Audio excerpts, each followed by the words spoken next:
has been a huge lift to get this Pikes Peak APEX very first year off the ground. I didn't know what to expect from anyone since nobody's had any racing. You have to stay on top of it, and it's hard with all the single track and the really rowdy riding. I think it's going to be a quick race. I think everyone's going to go off pretty hard. So you can lose a lot of time on the climbs out there. I think you need to play it smart.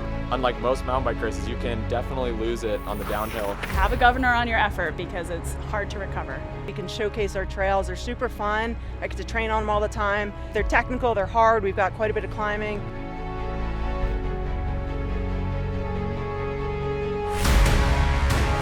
I don't think it'll stay this close all week. I think it's gonna be minutes. I presume there won't be any sitting around waiting, looking at one another. It's going to be full on from the start. This is a bigger field than I'm used to. Welcome everyone to the Pikes Peak APEX. Dave Toll here at the start. We have over 200 participating.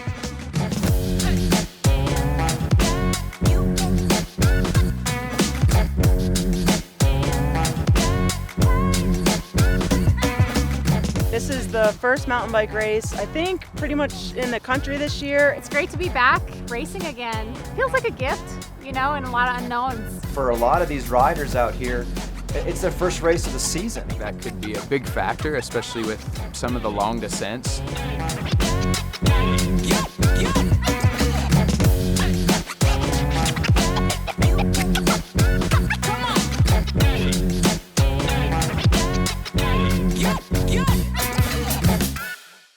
Jones Park, it's probably one of my favorite downhills around here. Starts at 10,000 feet, finishes around 7,000.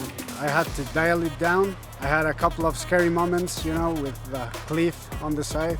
It was 30 minutes of pure terror. The single track around the reservoir was challenging, just like you had to be on it all the time.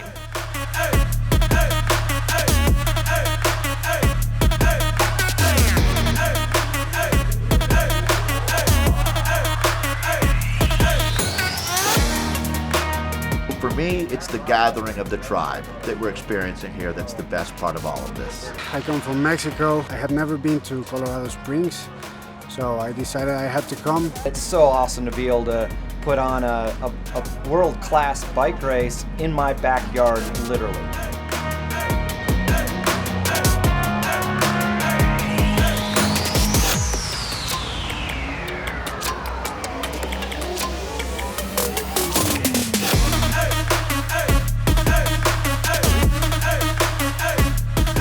You've got Katie Compton, who lives here. She's the best cyclocross racer, man or woman, that America has ever produced. I mentioned Mitch Ruppalato, the enduro rider. A lot of people coming from like a road background. We have the Xterra world champion here. I love mixing it up with the mountain bikers. I'm not a pure mountain biker, but they always love having us, even though when we beat them, they're not really that happy about it.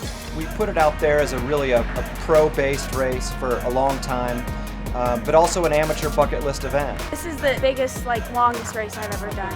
I'm not the best technical rider, but definitely planning on coming back here next year.